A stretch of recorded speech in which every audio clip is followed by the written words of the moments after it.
Hi, welcome to Trust Local Agency Training Series. My name is Joe. I'm one of the partners in the company. My other partner lives in Florida. I live in Fort Collins, Colorado. He's owned an agency for 23 years when I partnered with him. But before I owned this agency, I owned a restoration company for 27 years before I sold it 4 years ago. We did water damage, fire damage, mold damage. We did roofing. We did flooring. We had a flooring division, a construction division where we did the complete rebuilds after we tore things up. But I did my own advertising in my company, and you learn really, really quick how to save money when you're spending your own money, because you really worry about that, right? So I got really good at figuring out how to find negative keywords.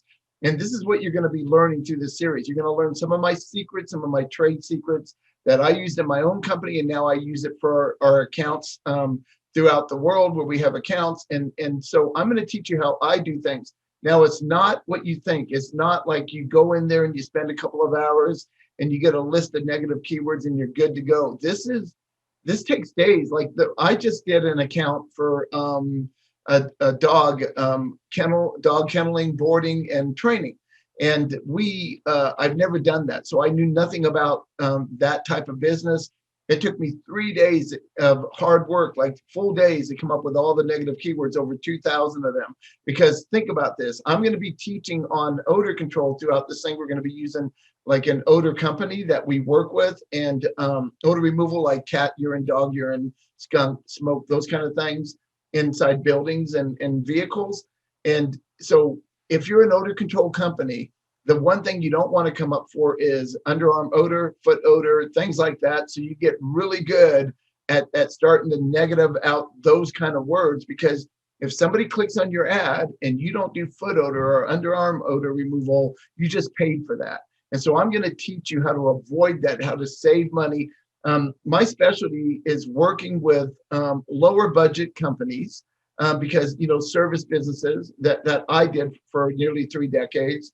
And, so when we work with lower budgets, we got to be very, very careful where our money goes, right? Or we're not going to get any leads or any conversions, anything like that. So we got to use what budget we have and actually get clients for our clients, right? Or they're not going to work with us. And we have a philosophy in our company. We don't have contracts. If you don't like working with us, then you can just leave, right? And vice versa. So we believe in doing a really good job for our clients, and they stay with us, right? So we don't have contracts. But I'm going to teach you my system. I think you're going to enjoy this. It's 7 videos long after this video. Okay, so there's a lot. I really go in depth on how I do it and what's involved to really, when you start that new campaign, you're going to start it off right, and you're not going to be blowing money for terms that you don't even do in your business, right? So we love working with service businesses. It doesn't matter what service business you are. It's something I did. And so all you got to do to get to the next video now is just click on the video right there. Yep, it's right there. Can you see it? It's right there. I'm not kidding. It's right there. All right, click on that video and we'll get right to it. All right, bye-bye.